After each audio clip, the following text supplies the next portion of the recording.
Hello and welcome, everybody. Today, I have the pleasure of speaking with Daniel and Michelle Garner. Together, they write and create content under the pen name OG Rose. Their work is available through a variety of outlets, including their Medium page. They write about philosophy, culture, art, and ways of living, ways of human living. On their YouTube channel, they post reflections on what they have written. Sometimes they read their works. And they also post dialogues every Friday on a range of topics, mostly related to philosophy, but in a way that is connected with everyday life. So philosophy of everyday life. Their book publication so far includes The Conflict of Mind, Major Epistemological Problems, which is an interconnected set of essays on knowledge, uncertainty, decision, conflict, and humility. Today, I want to engage with their perspective mainly through their relationship with writing and with each other. So I'll ask a set of questions, and I would love to hear from both of you a response to each question.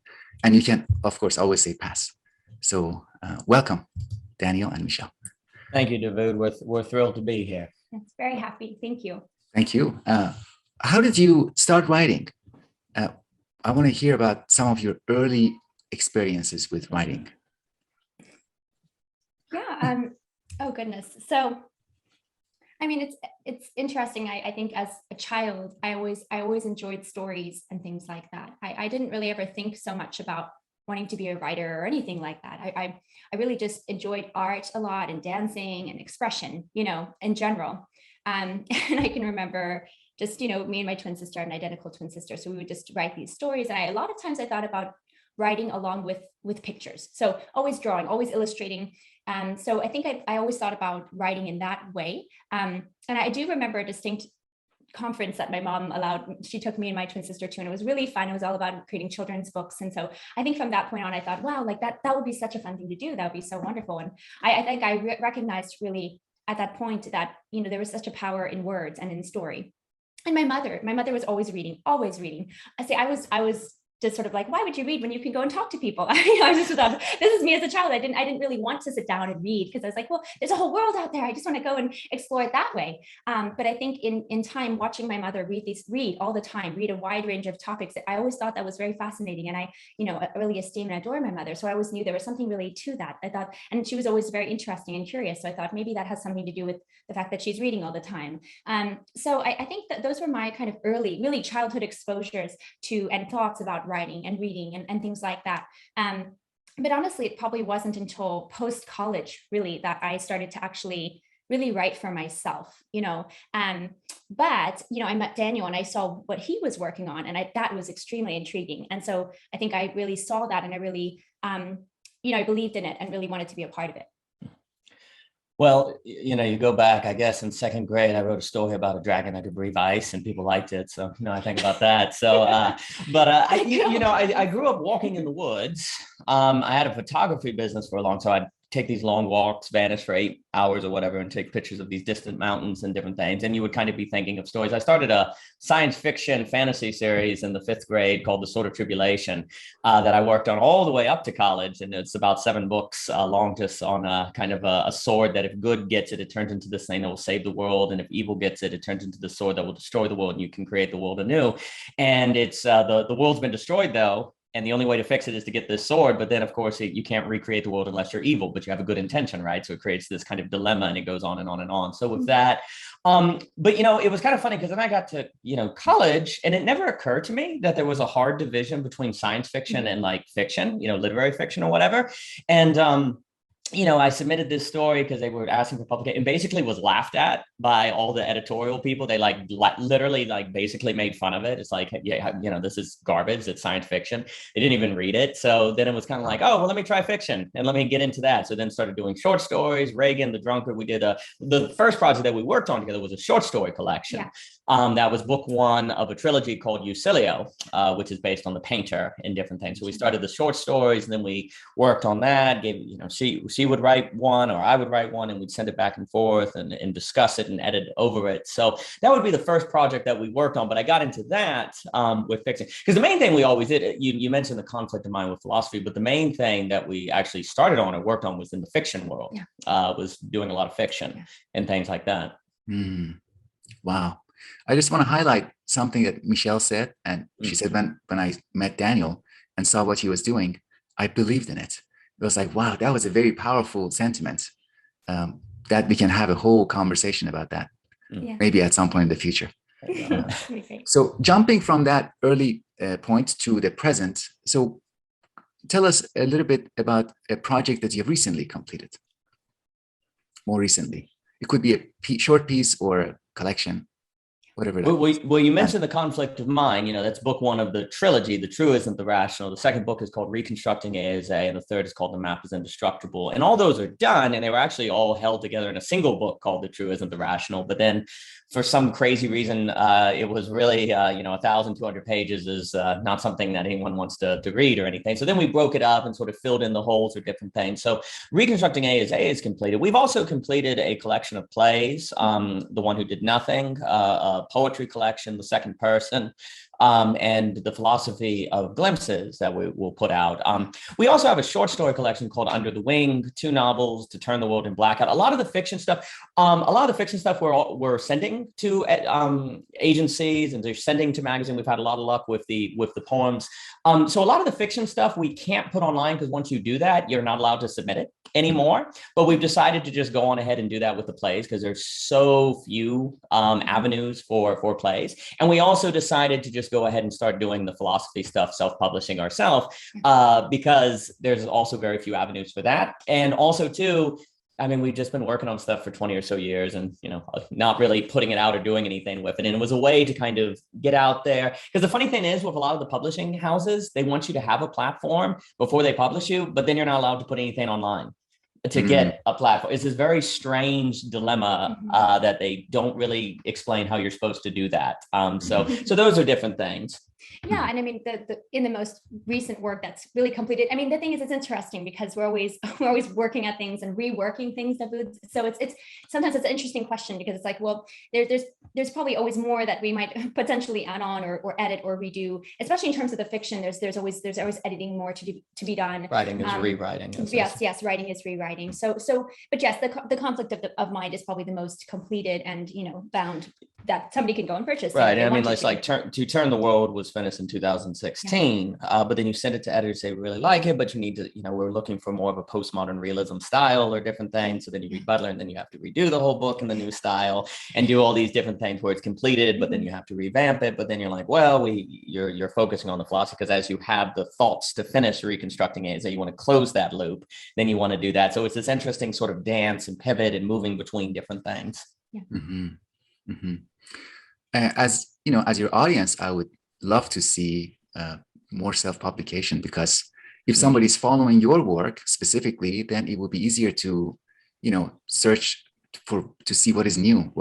But people who follow those outlets, the reader of a magazine, regular reader of a magazine, for them, it will be easier to discover you. Of course, there are pros and cons. The same kind of rule for not making things available online is operative for academic publishing, but people break that rule all the time. They just make things available online, even though they are published in some journal, until the journal asks them to take it down. So we can, play with those rules. It's good advice. Yeah. We're meant to do that. In our back pocket. You can always blame me later on.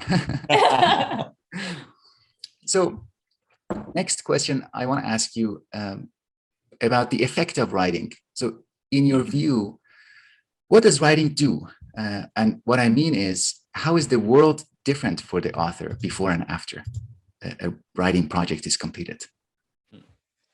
Yeah, well, we think it's a very interesting topic and question to Davood, and we did a conversation on why write. So, why even write at all, and things like that. You also have an excellent reflection on writing as well, Davood, that I hope everyone goes and watches. But I think that for me, there's a lot of the writing often does a lot of great work. I think there's a lot that can be in one's mind, a lot of questions, a lot of considerations, a lot of things you are grappling to kind of work out. And I think the writing is a wonderful way to release that, to really have a place for it, and to really get it out on paper and start to really, work at it. And so I think it's very, I don't know if this is the right term, but cathartic comes to mind. There is something kind of cathartic about it. That doesn't mean it's necessarily easy or I don't know, it is what it is, but it's almost like it's so necessary, it must be done, it must come out, and you must really take the step to do that. And I think personally, I think it's a very, there is something in a way that is cathartic about it in that manner, where if it was not done, if it was not expressed, then it really could possibly weigh on a person, I would say, in a sense, to not have it be expressed and be worked at. So I think it does a lot for one's soul. I really do believe. I think we can attest to that. Well, I mean, there's a few things. So first, very often there are things we know in the back of our minds, but that we don't fully understand.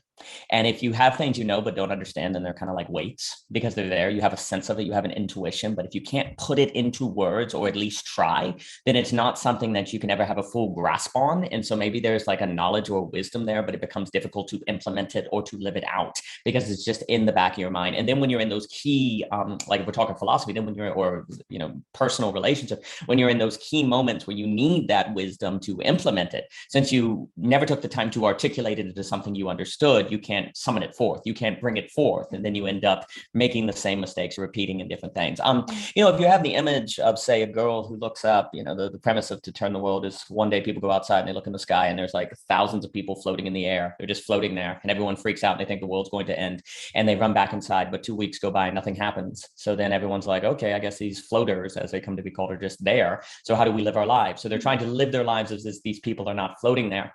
And the story focuses on these twins, Don and George, who live on a farm. Their dad is gone and they're trying to keep the farm. And how do they live as if these people aren't floating over them? And how do you work to keep something when at any moment the world could end because these floaters descend and begin wrecking the apocalypse? Like, how do you have hope in something? How do you invest in something? How do you do something? And as you explore that, the idea of the book came from pluralism, where today everyone feels like the government is over them, or these different people are over them, or these pressures are over them. We all feel like there are things over us.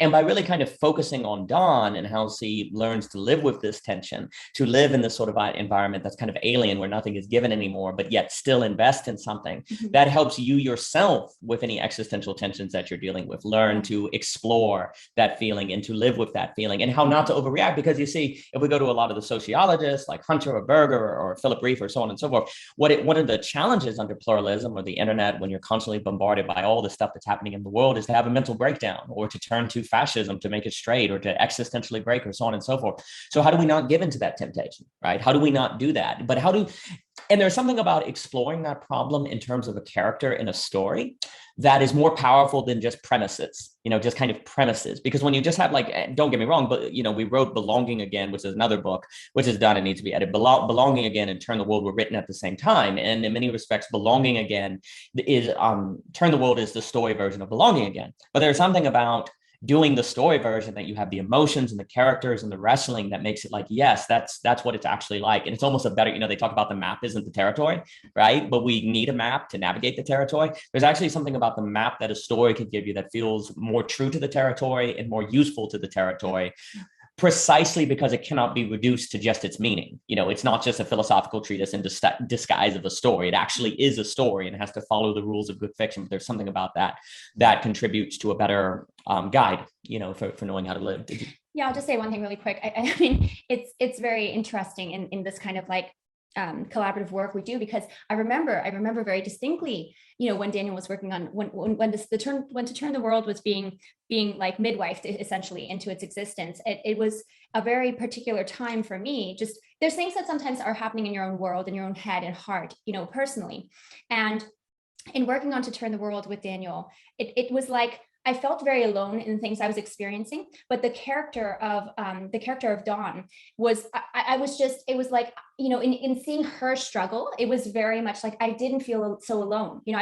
I felt oh, thank God, even if it's fictional, there's somebody out there who's going through something that I'm going through. And it was very powerful. So I just think there's such an incredible ability that writing and reading these things can do for us, and then also can do for others. And, that does change the world really, because then you can orient yourself with your own world, of your inner world and the outer world in a much better way, where you really are addressed in that sense, and you're understood, and you feel a way to understand and look at the world that's then, oh wow, I can actually change my perspective and feel a sense of freedom, I think, from the things that maybe keep you very stuck and keep you very alone or isolated. So well, I mean, it's also the issue, like we talk about idea people versus practical people, right? Where people are like, oh, I don't do ideas. I just do, I'm just a practical person. But the issue is that whatever you believe is practical is relative to your ideas of what is practical, right? So practical is always defined within a structure of ideas of what you think constitutes practical.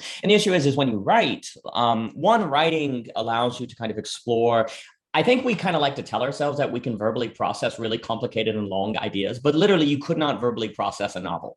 You would have to write it down. You would have to pause. You'd have to keep going, right? And also writing, when you can look at the words on the page, you see premises like, wait, that's not complete. I need to go back and redo that and kind of expand on it, almost like a hyperlink in a Wikipedia article or something like that. And you see in verbal processing, it's not so easy to do that. I'm not trying to say that conversation and verbal processing doesn't have any value whatsoever, but there's a certain training of depth. We like to talk about how there's distance and there's depth, like extrovert distance, introvert depth, you could lay this over different things. And really, if you just have depth, then you don't go anywhere. But then if you just have distance, you're shallow, right? So you need to have this kind of both. And so like a lot of times, like we talk about our process, like for example, if I write, To Turn the World and I give it to Michelle, like a chapter, and she'll read it and we'll talk about it. Or if she does Flashlight, she'll give it to me. Like she did a poem last night that I'll review it. And then we go back and forth. Or then like we're doing a little section right now with from conversations with Greg on like, we want to talk about the difference between mixed metaphor and transitional metaphors.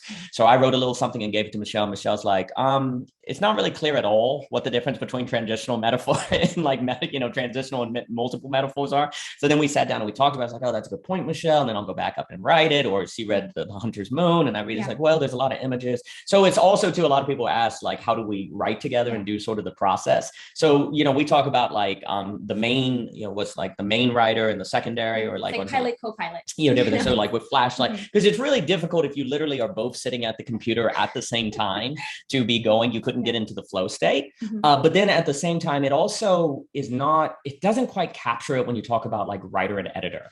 Like that doesn't get it at all, because like literally there were sections when you're going through parts of To Turn the World that you would have never thought of or thought to clarify without those discussions of Michelle, or she's reading it as you go. And likewise with parts of Flashlight, you're like, well, the imagery doesn't quite light over. And so it is a bothness. It's deeper than just a editorial relation. That doesn't capture it at all. But at the same time, the stuff that Michelle focuses on Flashlight, which I think is invaluable, are not topics that I would think about or be able to come up with, even though once I see it, when she gives it to me, you can have ideas that can help it along. And likewise with Turn the World. So you get this dialectical relationship that I think is really, really important. Great. That leads me to the next set of questions, which is about your relationship. And I wanted to ask the things that you notice about each other's style, the things you notice, the things you appreciate in terms of the difference, like what is different in your styles. And I want to also hear a bit about what each of you admires about the other person's style, in light of the difference. Yeah. Well, I wanted to say that Michelle's like a metaphor ninja, like that one with the bird where it lands in your hand or you hold it. I use that up in, like I was talking yesterday with Fidel and all them. I use that every time. It's so perfect. So, there's a part in Turn the World where Dawn's going through a keychain and is describing each key as a metaphor. And she's trying to find the right one to unlock the door, describing the sky as a door that you can unlock. And then the truth will come down. Like metaphors are keys. And when you can find the right metaphor, it's like, boom, then the lock turns. And Michelle's very, very good at that. And also too, in focusing on this intersection between the personal and the philosophical, bringing it down to that level, really focusing also to and integrating the full body experience into the writing, I think is extremely, extremely important. She's very good at that. And I think, in the work in Flashlight, the poetry, I really, really, really like. Yeah, I'll just say really quick, I do tend to write more creative nonfiction, like poetry. I definitely have more of a visual bent and like an emotive, and then very like almost corporal type of physical metaphors, things like that I tend to work at and write out. I think, obviously Daniel's philosophical work and the fictional work. So it's interesting because I think Daniel had kind of mentioned a little bit, but I think what's so brilliant is that there's these really very grand, very comprehensive philosophical works that then he's able to put into fiction. And that is pretty miraculous actually that you could do something like that. And to me, I always what I'm always amazed by is like it is always the next level. You know, there can be some good fiction or, you know, some really great philosophical ideas, but I feel like Daniel's like you know, I'm going for like the next the next level. So it's truly it's miraculous. It's really so to me it's always astounding, really truly astounding, because it's, when I read it, it's just mind-boggling, and it's the next level. I mean, it's maybe even into the next stratosphere, really. That's really how it goes. And I think for me, in terms of his fiction, and I think, you know, maybe more of the viewers have more exposure to our philosophical work, but I mean, the philosophical work and the fictional work, it's like he's really going to stick the landing. Like we're going to go for gold. And it's interesting because though I'm more of an emotive writer in terms of like feelings and you know, all of those things, like I like to write about romance and things like that in my flashlight work. But for Daniel, there is such a power of emotion that I think it proves that you need ideas to reach. Like it's earned. There's a building, and then when it happens, it's just like, wow, it's just this boom moment. And so I think that's something I admire incredibly, because I sometimes just wonder, it's like, you've got all these things in your head. And for me, I just sort of like slap them on the page, and I just sort of hope and pray that somebody might sort of be moved by it. And obviously with our work together, Daniel's very great at helping me to sort of sharpen that and really help to go for that. But Daniel just does it. He just works at it until it really does achieve that. And I think, I don't know, I'm just amazed. It's like when somebody sees something and then they go and they paint something, and you're like, how did you take what was in your head and you made it? You literally were able to take words and create this extremely evocative feeling, or epiphany. And I just think that's truly, it's magical. So those are the things I admire about your work, babe. Thank you. Well, thank you. Goodness. Yeah. So, and it's fun in having, you know, it is fun that we have these different styles in a way, Davood, because I think they work really well together. It's great in that way, and we definitely are able to, I think, that what the one maybe has a strength in and the other has a strength in, we use those strengths together, and I think hopefully that could create even more dynamic work. What you were describing sounds a little bit like execution, that the way Daniel executes, but yes. It is not just an acting of an existing idea. It is like bringing the idea into being Yes. through that execution. And I also experienced that when he wrote that commentary on the Jordan Peterson book, or more recently the Squid Game. I was like, wow, the creation Yes. of like a fortress. That's the way I think about your philosophical writing, is a building of a fortress that sometimes I cannot find the entry point into it. So that's why I also appreciate about your dialogues, the dialogues that you post on the YouTube channel, because when you speak together, for me, it is, I can access not only the edifice, but also the entry points, the way I can start navigating into the topic. Great. Thank you. Thank you. Sure. So could you say a few words about how your writing has changed because of your literary partnership? That's a difficult thing to pronounce, literary partnership, if it has. And could you attribute some of the qualities and characteristics of your writing to your relationship?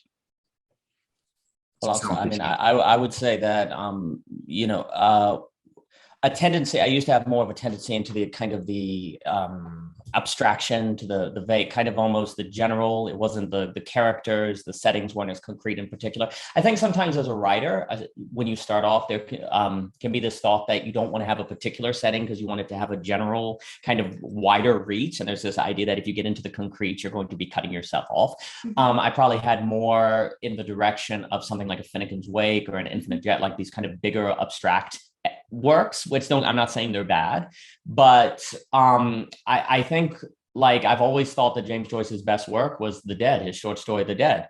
And yet that's the one that, because there's an emotional impact there, that's also, but using literary techniques, there's some very brilliant literary techniques he used, but the story is not sacrificed in the name of those techniques. And by the end of it, you know, and then, you know, and the snow is faintly falling through the universe, like the remains of their last end upon all the living and the dead. It's this beautiful, that's not exactly right, but this idea of the snow falling, then you remember forever because of that line. Whereas with Finnegan's Wake, I can remember the part where they're talking about loud. They're in a church and they're saying loud because Lord is loud. He's playing on the word loud. I can remember parts of the ocean, the TV or whatever. But there's not something when I think back on Finnegan's Wake, not that, Harold Bloom said it was Joyce's best book. That's fine.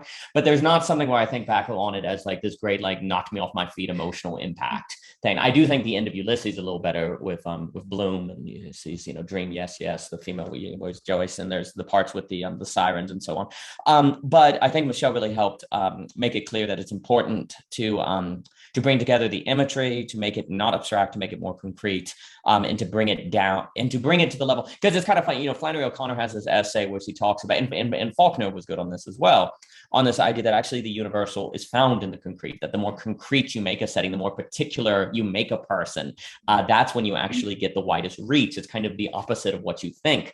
And really sort of making that clear, Michelle was very good at. Yeah, it's so funny, Davood, thinking about the process over time and how it's changed. I was probably a pretty mean person at first, I think, sometimes, in terms of like, because it's just interesting. So oh goodness, there's all sorts of things I want to say, but I'll let me distill this. So I think when we first started working together, I almost wanted to do it like, let's shoulder to shoulder and let's look at it together and let's really work at it right now here. And that kind of reminds me, and this is going to be such a crazy tie-in, but I'm going to do it. It's almost like when you're having some sort of, if some two people are having some sort of argument or fight, and it's almost like, is that really the time? Like, it's almost too late at that point. At that point, people have their emotions, and like, you're not really able to, in that moment, really deal with some of the core stuff that really is really going to take building to sort of fix and resolve and sort of like solidify. So I think that was kind of the dynamic. It was I think I was trying to do it was very reactionary and sort of like, let's do the work right with the work. And that was, I don't know, I guess that's just what I felt like would be the best way to approach it. But we realized pretty quickly that that was not really the best way to practically work on the work together. And so now I feel like how our process is now is so much better. And it does feel almost like exchanging letters. So it's like we exchange letters of our work. But the brilliant thing is that, well, at least the thing that I think works really well for us, I'll call it brilliant, but I'm not sure if it would be brilliant for everyone, but it's that when we get to talk, we have a lot of conversations with each other that build the relationship, but also build up the foundations for this work. So it's interesting, because I think that's where a lot of the work is done, so that there's not this volatile, almost feeling like a power struggle of like, well, what should be best? And and Daniel was always extremely kind. Extremely kind. He was very kind, but I think that unfortunately people just can think of working together as like a power struggle.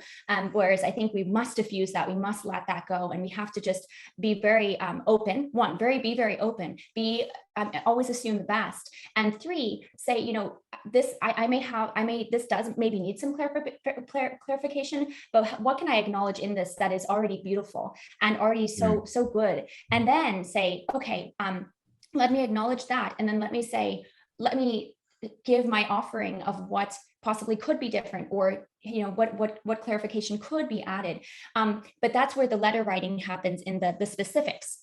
So I hope this makes sense. But then there's a lot of conversations about the work too. But that's where we really get the ideas and the foundation of like what's really the holding and like really giving the backbone of this work. So it's very interesting, because I think that is I just think about our process and how, when we first started, how it was, and how we've grown and learned so much, and how I think we've figured out such a better system now. Because I think too, it also allows each of us in our own voice to let that voice be expressed how it is. And then in that letter exchange, you get to let the person read it in their own time, in their own space, and really be open to it and absorb it. And then think of the things that are both good and the things that maybe need to change, and then offer that. And then in the middle of that, in our daily exchanges with each other, we can talk about the ideas that, could maybe do better to make that work. To make that work even better. So I don't know, I think it's for me, I think about our relationship very, very mixed with our literary and our philosophical work, because they really do coalesce. It's like an infinity loop, the two sides of like our relationship, our personal relationship and our working relationship. It just feeds one another so wonderfully.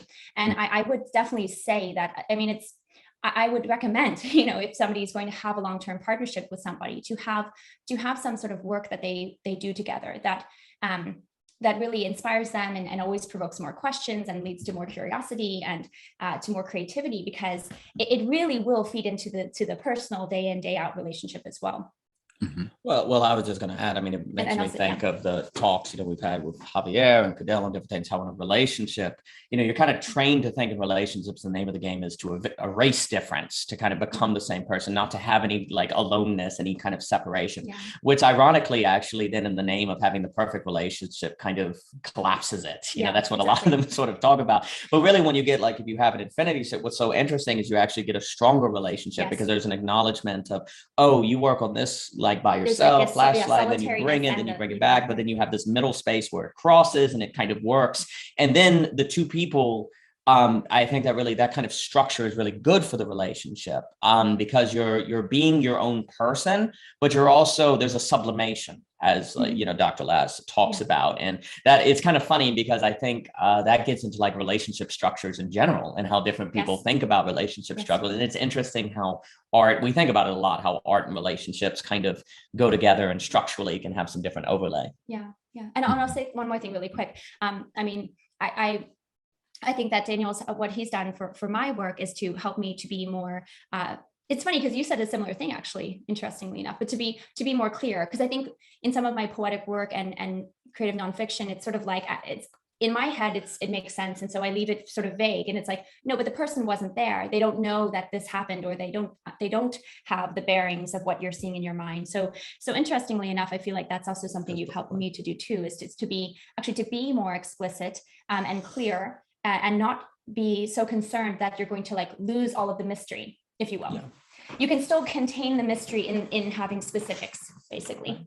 No, I really appreciate what you're describing, because in my own, if you look at the facts, I have co-authored things with other people, but they were difficult experiences. And so I really admire what you have found, what you have achieved in that infinity, the dynamic of going back and forth and strengthening the relationship, because working in that way with someone inevitably brings in a crisis, and then that crisis has to be resolved either in deepening of the relationship or like a distance and a power struggle. Yeah, absolutely. So let's talk about the author's preoccupation. So they say, if you might agree with this, that every author has lasting preoccupations that they wrestle with for as long as they are working. There are themes that they keep returning to. What are some of your preoccupations that you keep going back and revisiting? This one, her. Right, yeah, that was sure. Like, you want to rub noses? We should rub noses. Yeah, let's rub noses. Yeah, that's it. That was good, right? That's great. Okay. Yeah. Next question. That's hilarious. You want to go first? Well, sure. I will. I agree with that one. That's the biggest one.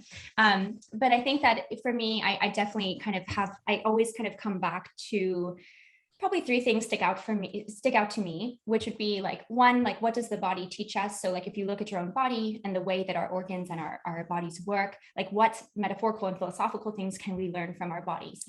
I'm just utterly fascinated by that. I don't know, I was a dancer, so I was very physically connected to the art. And that was, I think maybe that's a motivator for that. And I always loved biology. Like my dad's an organic chemist. So, my mom was on the literary side, always reading, always, researching just wide range topics. My dad is an organic chemist. So I think for me, I loved also the science of things and, systems and things like that. So I don't know, I think it was kind of cool because I feel like I had a blend of appreciation for both sides of the spectrum, which very much kind of, work with one another. So I think, yes, again, the body, what does it teach us? And then the other two things that I want to mention is probably, I do often struggle with want. Just the topic of want in general. And obviously the experiences, the things that I work in with Flashlight is all about like love and unsustainable love. versus sustainable love, and want, and how want can be both good and bad. I just love the intoxication of love, and how that's both like, the end all and the be all, the end all of it, like how sometimes it can destroy you, but it also can elevate you and make you feel alive. So I think those are the things I often think about a lot. And then the third one I would say is, I definitely think about, fear. It's just something that I know that it was something I struggled with a lot, just paranoid thoughts, almost like obsessive thinking, just the way the mind works in that way sometimes. And so for me, that's something that I do often find myself kind of getting back to, this idea of, fear and how it drives us, and then what hypocrisies one's life can hold then because of fear. And so I think that's another thing. It's really kind of the obsessive thinking, paranoid thinking, almost like superstitious thinking of images. It's kind of tied into my image connection, because sometimes images can then sort of play a role of ritualistically kind of not fearing things because you think of a certain image. And I think there's a lot there that maybe isn't often explored philosophically or in maybe more so in literature, that I think is very, very fascinating to me. And I definitely like to go back to that place a lot as well. So. Yeah. No, excellent. I mean, I think the difference between fear and wisdom is also like part of that, which is a very difficult subject. How do you tell the difference between fear and wisdom? Yeah. Fear seems to be that there's a lion, wisdom seems to be there's a lion in the front yard, you see it. So you say, well, I'm not going outside. It's not really fear. It's just wise not to go outside if there's a lion there. But if you look out the window and you don't see a lion and you go, but what if there's a lion outside? Maybe it's behind, then that seems to be fear. And you go out and you don't see there's a lion, but you go, well, maybe it's behind the house, and you can always add and add. You get in the car, well, maybe it's coming. We'll be here in 5 minutes. And it just goes on and on and on. But not everything can be so clearly broke down. Some stuff is in the middle between fear and wisdom. So we definitely talk about that. I would say the first one that is the phrase, irony is the fabric of reality. I've always been quite fascinated by irony. Irony is not merely misfortune. Irony is where you do X, precisely because X will give you Y. And then it turns out that X is why you don't get Y. And that a lot of the great literary characters in history and a lot of human beings are constantly in ironic situations. But this is very strange because we genuinely believe that X is how we're going to get Y. And then it turns out that X is why we don't get Y. So how does the brain work to make that possible? How do we live our lives and how do we make that possible? And then, of course, then that gets you into the philosophy. So that gets you into the conflict of mind stuff. How does the mind work? And then it's a question, well, what kind of being must we be in order to be capable of irony? Because there's no irony in nature, right? Like irony does not exist in nature. It's something from consciousness. Now, animals, maybe the squirrel goes, it's like in the Ice Age movies, the kids like, the squirrel goes for the nut, and the way that he goes for the nut is why he loses the nut, so on and so forth. For the kids who are watching this, I wanted to give an Ice Age illusion. But basically consciousness, you don't find irony in pure materiality, right? So what is the nature that gets you into ontology? What is the nature of beings to be capable of irony? You would think if A is A would describe everything about us, well, there shouldn't be irony in an A is A ontology, but there seems to be irony. So you go from that. Another one is this tension that what you judge is what you become. Tends to be the case that what we judge is what we tend to make ourselves into, this great irony. So I like exploring that in fiction. What you judge is what you become. The difference between fear and worry. Fourth, I would say that all of the characters, or a very large amount of characters, because I am very interested about pluralism, is this idea that you're caught between two worlds. Like, it's almost like you have that statue, I guess it's the Colossus of Rhodes, and you have the river going down the middle and one leg is on one side and it's a cross, right? So you're like people who are characters who are caught between two worlds. So let's take Hamlet as the premier example of this. Relative to Achilles, Greek virtues, revenge is virtuous, like taking revenge is honorable. But relative to Christianity, taking revenge is unhonorable. It's actually a sin and it's wrong. So Hamlet, his dad shows up dressed like Apollo. He's dressed like the god and he's saying, get revenge on your uncle who killed me. But he's in a Christian society. So what's the moral thing to do? Relative to one value system, taking revenge is good. Relative to another, it's a sin. So what should Hamlet do? Is kind of split down the middle and driven crazy. Similarly, all the brothers in the Brothers Karamazov are caught between these different value systems. What are you going to do? And the funny thing is, here's the trick. All of them are in the same world. They're in the same setting, but it's all different eyes. It's like Proust talks about, kindling new eyes versus destinations or different things. So under pluralism, we're all caught with all of these different eyes. And how do you determine what the right set of eyes is? Seeing that whatever set of eyes you wear will filter your experience in such a way that makes it difficult for you to identify if you've got the right set on. It almost necessarily has to confirm itself. And then how do you function when you become conscious of this problem? Like, how do you function when you become conscious of this problem and you're always realizing you might be in a game of self-delusion, and yet you must choose something because you must function. Wittgenstein has that line where he says, the hinges of the door must be still for the door to shut. Bertrand Russell has that idea that the point of I think it's Bertrand, maybe it's Chesterton, the idea of an open mind is to close it on something, right? Because an open mind is nothing. So we have no choice but to take a Kierkegaardian leap of faith. And yet we could be wrong. And so what do you do with characters who are in that situation, who are dealing with what I think we're all dealing with? In some respects, we're all Hamlet now under pluralism. We all feel like Hamlet. And so how do we live with that? And what do we do with that? Because when faced with that extraordinary amount of existential tension, totalitarianism becomes appealing, whether it be of the left or the right or governmental or power, because you just want to silence it all. You want to just get back to a rest. So how do we learn to live with that tension and not turn to power? Those are, I would say, those themes would be some. Wow. Okay. A lighter question, I'm afraid. We have to What are some authors that you both like, and more importantly, more fun, some authors that you disagree over? Like only one of you likes, the other one dislikes. Oh, goodness. I mean, you do like Dostoevsky, right? Right. Is this where we find out on live TV? It's like, what? Oh, no. Okay. Davood, I mean, like, I feel like we try at least. I mean, like I said, I wasn't always this way. I think I was a lot more closed-minded on a lot of things, actually, in our earlier years of knowing each other and starting to work together. But I have opened a lot in terms of, it's true, you have to close your mind on something, but you always do want to keep it open hand, right? The double action. And so I think that openness helps both of us to not ever just be very decidedly against some author, or so I think there's probably more that we agree upon liking. And well, hold on, she grew up with the Babysitter Club. Redwall was where it was at. All right, I love the Babysitter Club series and Nancy Drew. Redwall was amazing with the mice fighting for the Abbey. You really missed out. I'm sorry. We never talk about that one. Yeah, other than that will make us get very, very angry. But no, sorry. So Joel says Flannery O'Connor. I mean, that was another thing. They really liked Flannery O'Connor. Flannery O'Connor, Flannery O'Connor's a big deal. Yeah, I mean, the thing is, Davood, we met in college. We were both literary, we both studied English literature, and so we'd have sometimes we'd have overlapping classes, and that was always a. I mean, I would take the classes he was in, so yeah, overlap. Yeah, they were by chance. Yeah, sure. Happy coincidence. Yeah, happy coincidence. One time, Davood, Daniel made me take a class. I did not make you. I heard it would be good. He suggested we take this class together. It's supposed to be amazing. And it was not amazing. Wow.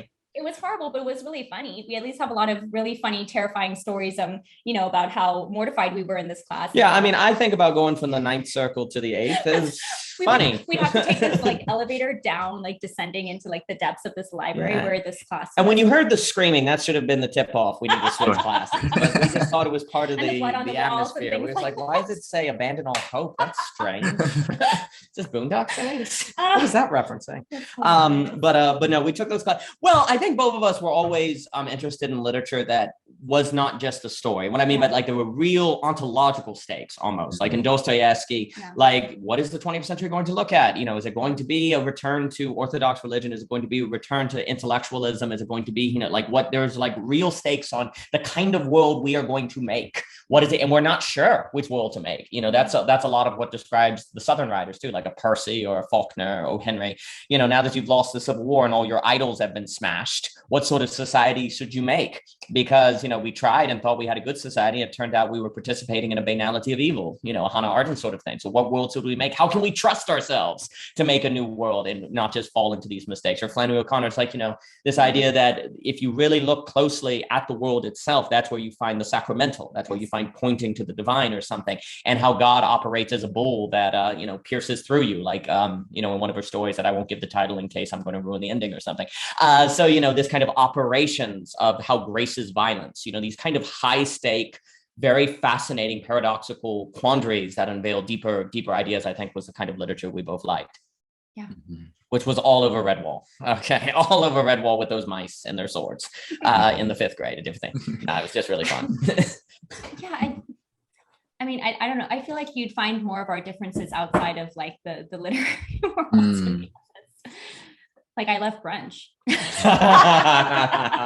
And Daniel's like, no, I'm going to lock myself away and write, which is good. But I think that you'll find differences more so elsewhere. I mean, because I think again, it's just we have a very open hand on things. I mean, sure, maybe I have a predilection for like, maybe have more of a, like for some of the poets, that I just, I'm like, oh, I just can't get over them. Like, they're so good. And, maybe Daniel's like, they're good, but just kind of move along, like, and is more struck with the genius of some, with maybe a philosopher or some novelist who maybe has made a grander project, So I think maybe that's where we might find a little difference there, if I had to say, but it's nothing that we will battle over, or anything. No, like that. A bunch of the poets listening will be like, grander. What do you mean, Michelle? Grander. Poetry can be grand. Oh, no. Oh, I'm sorry. No, of course. Well, I think it's grand. No, something like Notes to the Supreme Fiction by Wallace Stevens, Autumn Toy. A novel that you could say is vaster. Yeah, I guess I'm just saying that, yes, it's a vaster. It's almost, I mean, and maybe this is just too small-minded to say it. It's just, it is literally more pages. It's just a bigger project, know.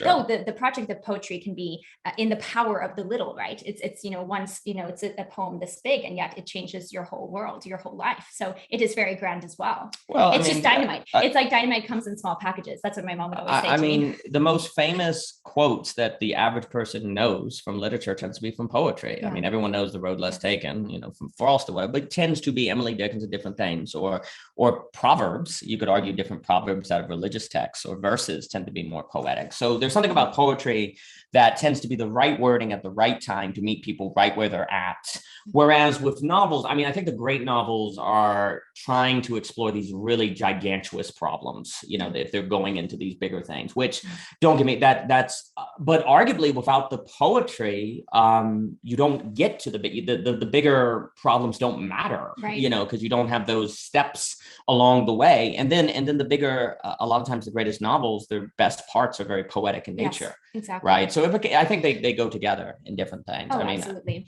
I quote the Four Quartets or Eliot quite, a lot, or Wallace Stevens is my favorite, Ashbery, or different people of that nature. So different. So yeah, you see, we're fumbling with the question. I love it. I love how you took apart the pieces of the question and kind of like got behind the question. That's good. Maybe my favorite dialogue, one of my favorite dialogues, this could be a difference, is the part in the movie Heat where Al Pacino and De Niro are talking in the coffee shop. So, maybe that's a really good movie. Okay, Heat is an amazing movie. Anyway, so there you go. There you work out. Cool. It's literary, it's artistic, right? That's hilarious.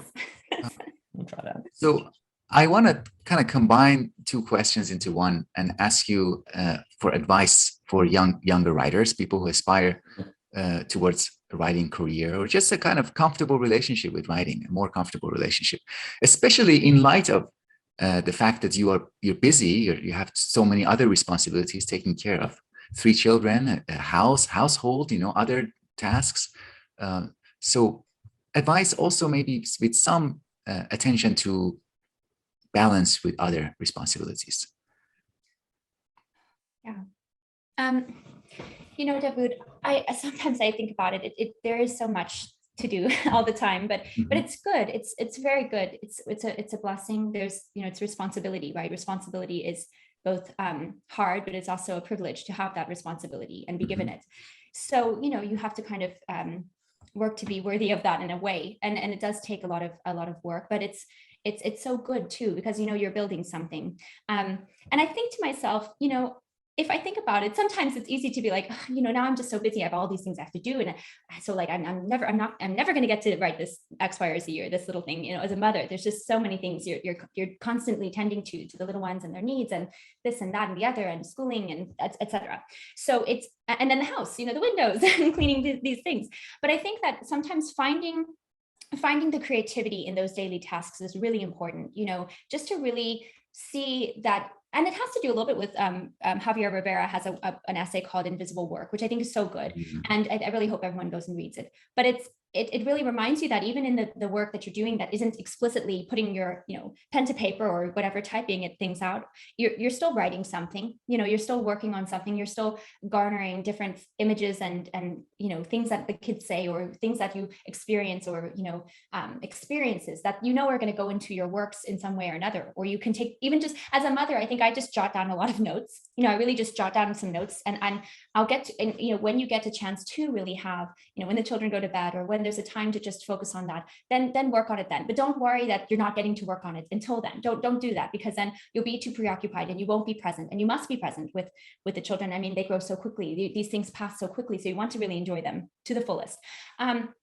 So I think that's, and then the other thing is that I think, okay, well, when I was back when I was, just, even before being married to Daniel, and like, just, you're single, you're just kind of like living your life, you're autonomous, you're just doing your own thing. Like, was I really just a hyper productive person, just constantly writing and producing all these things? I mean, Daniel was, but I wasn't necessarily. Like, it's not, you can always make, I know it's sort of like trying to make the excuse of adulthood and be like, it's adulthood for why I never get to write anything. But it's like, no, if I think back to my college days, I would still, procrastinate or do other things or get myself distracted. And it's not as if I was, just pumping out, 10 poems a day then, you know what I mean? So I think you have to be very honest with yourself. Don't blame the things that are keeping you, that are now your responsibilities. Don't blame that, because it's not that.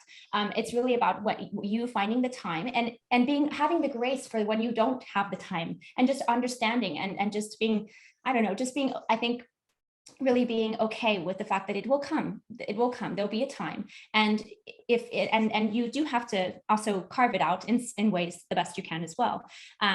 But these years, when especially the children are young, and there's just a lot of there's a lot that you have to do and be present and on, because it's their, not only their survival, are they safe, but also they're thriving, like, are they being nourished? So I think you just have grace for yourself, know that there are different seasons, and it's okay, because you're still writing in a way, even though it's not the physical writing. And then when you do get the time to do it, then do it, Right. just so I don't know, I think that's what I would say, Davood.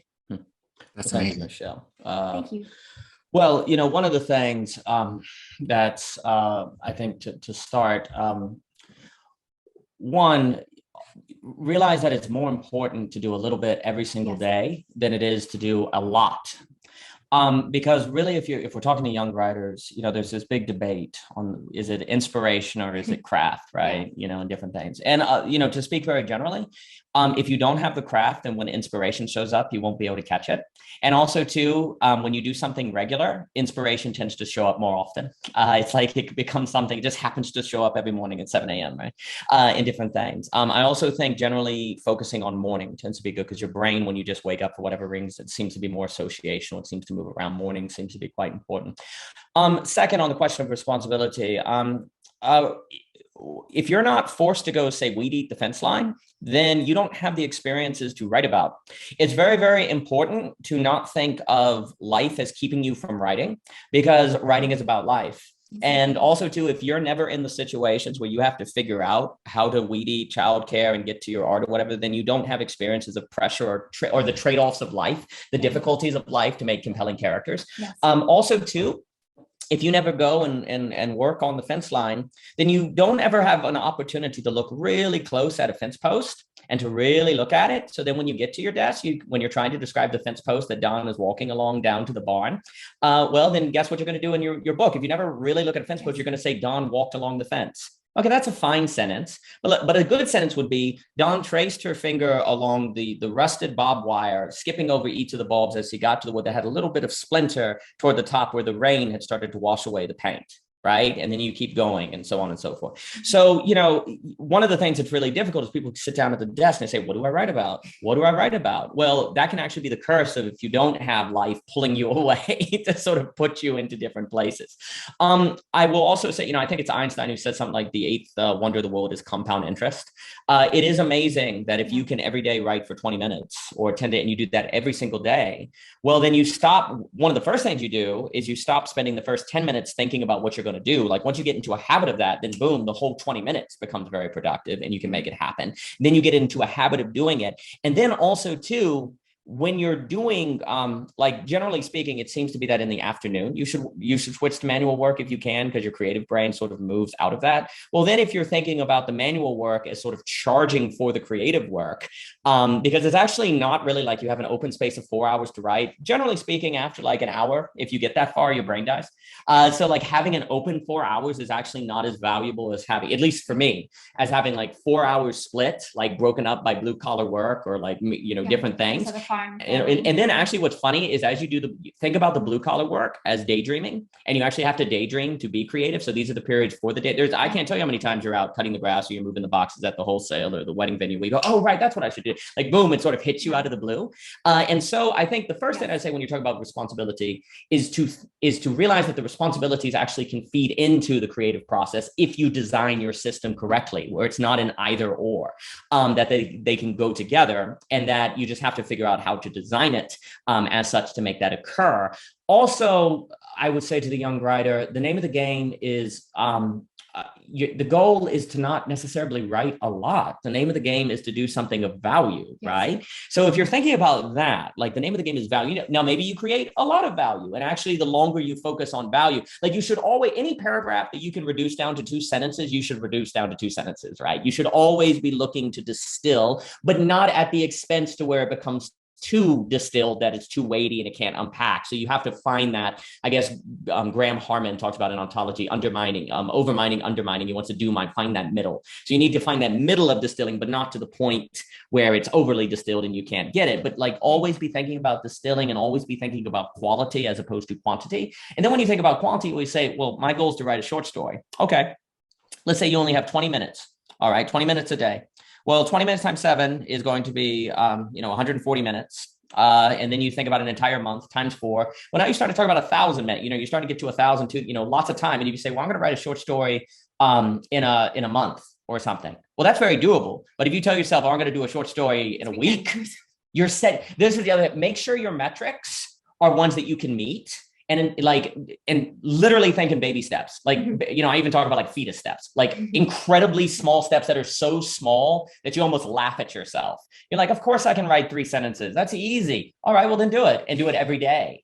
Like really think about, I guess in the Japanese, they talk about kazan, like doing, like if you want to do something, like you want to do push-ups, we'll do 1 minute of push-ups for a week. Then the next minute do 2 minutes of push-ups. Then the next week, 3 minutes, and not just like today and tomorrow do 2 minutes, like the whole week is 1 minute. Like that feels like overkill, right? But no, the Japanese are like, whatever that, I can't remember. I think it's kazan, where they're like really focus on that. I cannot tell you, because then that is so critical, because then you're developing a habit of doing it regularly. Once you get to that, because Michelle, that's exactly what Michelle said. Like, if you don't get a habit of doing it regularly, you start blaming the responsibilities for why you can't get it done. But you look back in your own life, man, you were watching like Netflix, when you didn't have responsibility, or you were playing. We all were. So, but once you get to the habit of the regularity and you set up a metric that you can meet, and then you just meet it again, and it becomes as regular as doing food. I think that's the other thing. Like we all know that you have to eat every day, right? So you're going to make time for eating, right? Well, also, if you think about writing in similar terms, like I have to do it to survive. Exactly. Like I have to do, and you kind of do, because if you don't get your thoughts out and think them through, you end up in a lot more drama situations. You make worse decisions. You don't think as well. So it has this sort of like necessary exercise function, and then you can do the 20 minutes and make it happen. So those would be some things I would say. I would also, if you're starting, kind of sit down, put a piece of paper in front of you and say, what is the one idea that I think if people don't know, they will live worse lives as a result of it? What is the one idea that if people don't know, I think they will live worse lives because of it? And you think that people don't know it. Well, write whatever you want to write, a story or a poem or whatever, center it on that. Because the reason why I want you to think about an idea that other people don't know, because then that's the readership. They'll connect with, like there's a connect, you're thinking in terms of how to connect with the reader, right? And also you by definition must think that idea matters. And you have to think what you're writing about matters, or you will not finish it. You're not going to rewrite it 20 times or different things. So that's, I guess, a launching pad maybe for a project. Mm-hmm.